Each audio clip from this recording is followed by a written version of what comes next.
પોલીસની રહેમ નજરે દારૂનો કારોબાર ચાલતો હોવાનો ગેનીબેન ઠાકોરનો આક્ષેપ. ગુજરાતમાં દારૂબંધી માત્ર કાગળ પર જ હોવાનો દાવો કર્યો છે સાંસદ ગેનીબેન ઠાકોર. બનાસકાંઠામાં સ્થાનિક સ્વરાજની ચૂંટણી પ્રચાર દરમિયાન સાંસદ ગેનીબેન ઠાકોરે ફરી એકવાર પોલીસ પ્રશાસન પર આકરા પ્રહાર કર્યા. ધાનેરાના સાંકળ ગામે યોજાયેલી સભામાં ગેનીબેને પોલીસ અને બુટલેગર વચ્ચેની મિલીભગતનો પર્દાફાશ કરતા સનસનાટીભર્યા આક્ષેપો કર્યા. બનાસકાંઠાની સરહદેથી થતી દારૂની હેરાફેરી મુદ્દે સાંસદ ગેનીબેન ઠાકોરે પોલીસને આડે હાથ લીધી. બુટલેગરની કારને પોલીસ પેટ્રોલિંગ કરતી હોવાનો દાવો કર્યો. પોલીસના વોટ્સએપ ગ્રુપ જે ચાલે ને એની લાઈનો માટે ચાલે. ભાઈ ગાડી કેટલે ચા પહોંચી, આ ગાડીને કોઈએ રોકી નથી ને અહીંથી ચેક નીકળે ધાનેરા બોર્ડરથી એટલે અમદાવાદ સુધી આખી વોચ ગોઠવેલી હોય.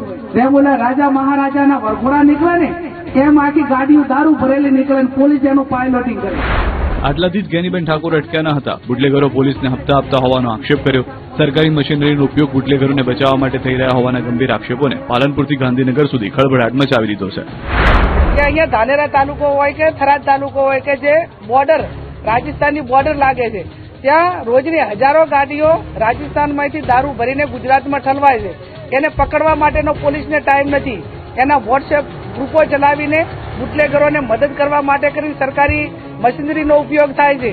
બુટલેગરો પાસેથી કરોડો રૂપિયા હપ્તા લેવામાં આવે છે અને ગુજરાતનું અને અમારા વિસ્તારનું યુવા ધનને બરબાદ કરે છે. વડોદરાના વાઘોડિયામાં ધારાસભ્ય ધર્મેન્દ્રસિંહે વિરોધીઓને આપી જોઈ લેવાની ધમકી. સ્થાનિક સ્વરાજ્યની ચૂંટણીના ટાણે ભાજપમાં ભાંજગંડ સર્જાઈ છે. વડોદરા જિલ્લા ભાજપના પ્રભારી ઋત્વિજ પટેલ વાઘોડિયામાં પ્રચાર માટે પહોંચ્યા. ત્યાં ભાજપના વાઘોડિયાના ધારાસભ્ય ધર્મેન્દ્રસિંહ વાઘેલાએ વિરોધીઓ પર પ્રહાર કર્યા. પ્રોપેગેન્ડા ચલાવનારને ખુલ્લી ધમકી આપું છું. વાઘોડિયાનું વાતાવરણ બગાડવાનો પ્રયત્ન ન કરતા. ચૂંટણી પછી તમે છો અને હું છું. આપ સૌ જાણો છો કે જે કંઈ પ્રોપેગેન્ડા કરી રહ્યા છે એ લોકોને આપના માધ્યમથી મંચ ઉપરથી ખુલ્લી ધમકી આપું છું, ચીમકી આપું છું કે વાઘોડિયા નગરનું કોઈ પણ વાતાવરણ બગાડવાનો પ્રયત્ન ના કરતા, નહીં તો ચૂંટણી પછી તમે છો અને હું છું. આટલેથી જ ધર્મેન્દ્રસિંહ અટક્યા નહીં. તેમણે જાહેરમાં કહ્યું કે અમને છંછેડવાનો પ્રયાસ ન કરતા. અમને છંછેડવાનો પ્રયત્ન ના કરતા. બાકી તમને ખબર જ છે કે ધર્મેન્દ્રસિંહ કોણ છે. તો લોકોને કમળ સિવાય કોઈ મત ના આપવા કહ્યું. કોઈ એવો પ્રયત્ન ના કરતા. બધાએ કમળની પેનલથી ચાલજો. કમળ, કમળ ને કમળ. કમળ સિવાય તમને કોઈ કહેવા પણ આવે ને તો મને ફોન કરજો, એટલે આપણે એને સીધો કરી નાખશું. ભૂલથી જો તમને એવું કહેવાય કે મને એક મત આપજો, બાકી તમારે જે કરવું એ કરજો, એવો કોઈ પણ ઉમેદવાર તમને ફોન કરે અથવા તો મળીને કહે તો આપણે જીતેલો હશે ને તો એને ઘરે કાઢી મૂકશે. વેપારીઓને ધમકીભરી ભાષામાં કહ્યું કે જો તમે ભારતીય જનતા પાર્ટીની વિરુદ્ધ જશો તો પછી અમારે પણ ના છૂટકે કંઈક કરવું પડે. એવો સમય લાવતા નહીં. આ વેપારીઓ પણ ભૂલી ના જાય કે તમારી દુકાનો તોડવાની હતી, તમને નોટિસ આપી દીધી હતી.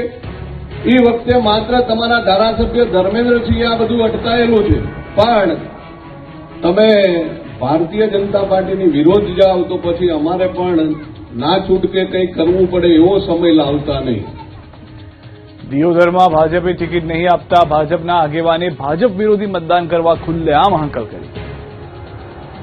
સ્થાનિક સ્વરાજની ચૂંટણીને ગણતરીના કલાકો જ બાકી છે. આ વખતે 70%થી વધુ જૂના જોગીઓની ટિકિટ કાપીને ભાજપે નવા ઉમેદવારો પર દાવ ખેલ્યો છે. ત્યારે દિયોદરમાં કેટલાક ભાજપના આગેવાનોને ટિકિટ નહીં મળતા ખુલ્લેઆમ બળવો કરી રહ્યા છે.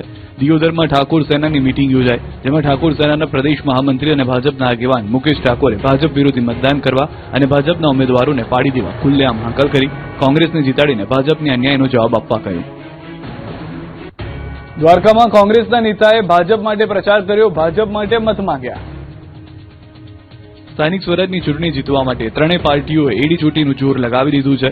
આ વખતે નેતાઓ જોશમાં અને જોશમાં ભાન ભૂલી ગયા હોવાની અનેક ઘટનાઓ બની. ત્યારે દ્વારકાના જામ રાવલમાં કોંગ્રેસના નેતાએ પ્રચાર દરમિયાન વટાણા વેરી દીધા. રાવલ નગરપાલિકા વોર્ડ નંબર 1ના ઉમેદવારના પુત્ર દ્વારા કોંગ્રેસ સભામાં જીભ લપસી અને નગરપાલિકાની ચૂંટણીમાં કોંગ્રેસના પંજાને મત આપવાને બદલે ભાજપને મત આપવા કહી દીધું, જેથી સભામાં હાસ્યનું મોજું ફરી વળ્યું. વિકાસ ગાંડો થયો છે.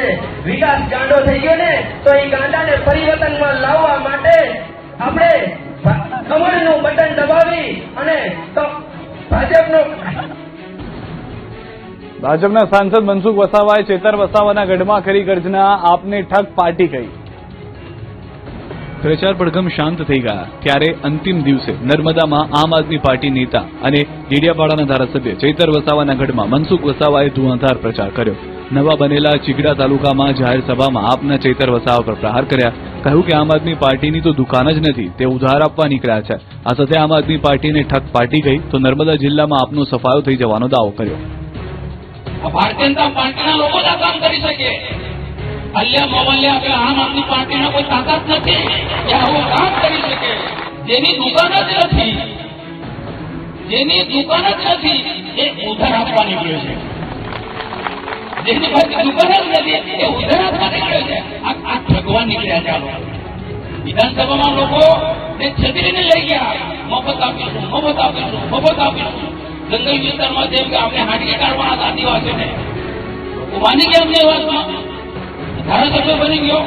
પણ હું તમને વિશ્વાસ અપાવું છું, આ તાલુકા પંચાયત જિલ્લા પંચાયતમાં આપણે એમનું ભાન કરાવી દઈએ. ભાવનગરમાં છેલ્લી ઘડીએ મંત્રી પુરુષોત્તમ સોલંકીએ ભાજપના નેતાઓનું સંમેલન કરી બાજી પડી. કે તમે કરશો માં ઘડીકને માટે આવું કોઈ કલ્પેશ રે, અમારું ભૂજોલું લેજો રે,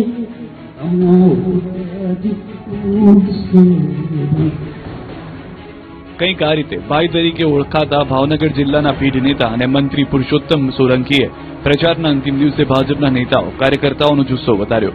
ભાવનગરની સ્થાનિક ચૂંટણીને લઈને પ્રચારના છેલ્લા દિવસોમાં ભાઈએ એન્ટ્રી મારીને આ વિસ્તારમાં કોળી મતદારોને ભાજપ તરફી કરી દીધા હોવાનું મનાઈ રહ્યું છે.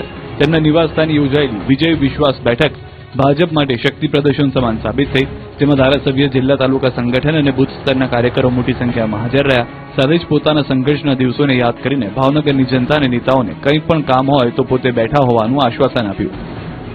તમને કાંઈ બી હોય તો હજુ 28 તારીખ સુધી અહીંયા જ બેઠો, અહીંયા જ છું. એટલે કોઈ ચિંતા કરતા મજબૂતાઈ રહે, હું બેઠો. આટલામાં તમે સમજી જાઓ બધું હું કહેવા માંગુ છું. જરાય ચિંતા નહીં. અને બહેનો રીતોને ખાસ કે તમારો ભાઈ, તમારો વીરો બેઠો, સુખ શાંતિથી જીવો, મજા કરો. કોઈ તકલીફ આવે તો તમારે હાલ જ બેઠો. જામ ખંભાળિયા અને સુરતમાં આપને ઝટકો, આપના કાર્યકર્તાઓ ભાજપમાં જોડાયા. સ્થાનિક સ્વરાજની ચૂંટણીને 24 કલાક જેટલો સમય બાકી રહ્યો છે. તે પહેલા જ આમ આદમી પાર્ટીને ઝટકો લાગ્યો. દ્વારકાના જામ ખંભાળિયા નગરપાલિકા ચૂંટણીમાં વોર્ડ નંબર 8ના આમ આદમી પાર્ટીના ઉમેદવાર રાહુલ ધારાણી સહિતના કાર્યકર્તાઓએ ભાજપનો ખેસ પહેર્યો. તેમણે પૂર્વ મંત્રી મુળુભાઈ બેરા, ભાજપ જિલ્લા પ્રમુખ મયુરભાઈ ગઢવી અને પ્રભારી પુનિત શર્માની ઉપસ્થિતિમાં ભાજપનો ખેસ ધારણ કર્યો. બાદમાં રામનાથ સોસાયટીમાં વિશાળ જાહેર સભા યોજાઈ હતી. તો સુરતમાં પણ આપને ઝટકો લાગ્યો છે. આમ આદમી પાર્ટી ભલે જોરશોરથી પ્રચાર કરી રહી હોય, પરંતુ લોકો દ્વારા જાકારો મળી રહ્યો છે. સુરત શહેરના મોટા વરાછા, નિર્મળનગરમાં આપના નેતાઓ જ્યારે પ્રચાર કરવા પહોંચ્યા તો સ્થાનિક લોકોએ વિરોધ કર્યો. બેનરો સાથે વિરોધ કરી સોસાયટીમાં ન ઘૂસવા અપીલ કરી. સાથે જ આમ આદમી પાર્ટીના કાર્યકર્તાઓ ભાજપમાં જોડાયા. અલ્પેશ કથિરિયાના હાથે ભગવો પહેર્યો. સાથે જ વરાછાવાસીઓ આપ કે કોંગ્રેસને મત નહીં આપશેના બેનરો લાગ્યા. વડોદરામાં પ્રચાર દરમિયાન કોંગ્રેસનો લોકોએ કર્યો વિરોધ. વડોદરાના વોર્ડ નંબર 7માં શહેર કોંગ્રેસ પ્રમુખ ઋત્વિજ જોશી પ્રચાર કરવા પહોંચ્યા ત્યારે જનતાએ કોંગ્રેસના નેતાઓને ઘેરી લીધા. સ્થાનિકોએ આક્રોશ સાથે સવાલ કર્યો કે ભાજપ પાસે કેટલામાં વેચાયા. ટિકિટ ફાળવણીમાં વહાલા દવલાની નીતિ અને પૈસા લીધા હોવાના ગંભીર આક્ષેપોથી ખળભળાટ મચી ગયો. મુસ્લિમ ઉમેદવારની ટિકિટ કાપવા મુદ્દે પૂછ્યા આકરા સવાલ. રોષે ભરાયેલા યુવાનોએ કોંગ્રેસને મત નહીં આપવાની અને હરાવવાની ખુલ્લી ચીમકી આપી. સવાલોના જવાબ આપવાને બદલે શહેર પ્રમુખે કારના કાચ બંધ કરી રવાના થવામાં જ સમજી ભલાઈ. તમે કેટલા में વેચા એકો અમે મુસ્લિમ ના વોટ કેટલા ખરીદા તમે કેટલા में વેચા અરે ગમે તે હોય તમે ટિકિટ આલી જોઈએ તમારે ટિકિટ આલી જોઈએ મિનિસ્ટર છું ભાઈ અરે આ તમે બધું બાબા હું તમને ઓળખું છું હવે 15 વર્ષથી જોડાયેલા જ તમે તો એ જ હા 7 નંબરમાં કાપી નાખી એવું નહીં તમે 7 નંબરમાં વોટમાં ટિકિટ જ કાપી નાખી મુસ્લિમની 13000 ની વોટ 13000 ની વસ્તી તમારી યાર તમે મુસ્તાકીમની નહીં કાપી છે યાર તમે કાયદેસર કાપી છે તમે. આ તરફ મહીસાગરના ડોકેલાવ ગામ પંચાયતના નાયક અને બારિયા ફળિયાનું બૂથ તંત્ર બદલાતા ચૂંટણી બહિષ્કારની ચીમકી આપી. વર્ષોથી ડોકેલાવ ગામમાં મતદાન કરતા લોકોને 8 કિલોમીટર દૂર બૂથ મળતા વિરોધ. પ્રચારના અંતિમ દિવસે ભાજપે મોટા નેતાઓની ફોજ મેદાને ઉતારી. સીએમથી લઈને કેબિનેટ મંત્રી અને અધ્યક્ષે ગજવી સભા. ગુજરાતમાં સ્થાનિક સ્વરાજની ચૂંટણીને લઈને પ્રચાર પડઘમ શાંત થઈ ગયા છે ત્યારે પ્રચારના અંતિમ દિવસે ભાજપે નેતા મંત્રીઓ અને કેન્દ્રીય નેતાઓની ફોજને મેદાને ઉતારી દીધી. મુખ્યમંત્રી ભૂપેન્દ્ર પટેલથી લઈને ભાજપ પ્રદેશ પ્રમુખ, કેબિનેટ મંત્રીઓ અને વિધાનસભાના અધ્યક્ષ પ્રચારમાં ઉતર્યા. ત્યારે અમદાવાદ મનપાની ચૂંટણીને લઈને મુખ્યમંત્રી ભૂપેન્દ્ર પટેલનો રોડ શો યોજાયો હતો, જેમાં મોટી સંખ્યામાં લોકો જોડાયા હતા. ભાજપમાં સ્ટાર પ્રચારક મનોજ તિવારીએ સ્થાનિક સ્વરાજની ચૂંટણીમાં કર્યો પ્રચાર. અમરાઈવાડી વોર્ડમાં અભિનેતાએ રોડ શો મારફત ભાજપના ઉમેદવાર માટે કર્યા પ્રચાર. મનોજ તિવારી સાથે અભિનેતા હિતુ કનોડિયા પણ જોવા મળ્યા. મહેસાણા શહેરમાં સ્થાનિક સ્વરાજની ચૂંટણીને લઈને વિજય સંકલ્પ મહારેલી નીકળી હતી. કેબિનેટ મંત્રી ઋષિકેશ પટેલે રેલીમાં જોડાયા. વાપી મહાનગરપાલિકાની ચૂંટણીના પ્રચારના અંતિમ દિવસે ભાજપ અને કોંગ્રેસ બંને પક્ષના ઉમેદવારો દ્વારા શક્તિ પ્રદર્શન સાથે જંગી રેલીનું આયોજન કરવામાં આવ્યું. રાજ્યના નાણાં અને શહેરી વિકાસ મંત્રી કનુભાઈ દેસાઈ પણ ભાજપના ઉમેદવારોના સમર્થનમાં યોજાયેલી રેલીમાં જોડાઈ આરંભ કરાવ્યો. ગીર સોમનાથમાં કેબિનેટ શિક્ષણ મંત્રી ડોક્ટર પ્રદ્યુમન વાજાની રેલી નીકળી. બાળકો અને ડોક્ટરો સાથે ચૂંટણી પ્રચાર કર્યો. તો થરાદના મોરથલમાં પ્રચારમાં ખુદ અધ્યક્ષ મેદાને ઉતર્યા. મોરથલ ખાતે વિધાનસભા અધ્યક્ષ શંકરભાઈ ચૌધરીએ પ્રચાર કર્યો. સભા કરી કોંગ્રેસ પર પ્રહારો કર્યા.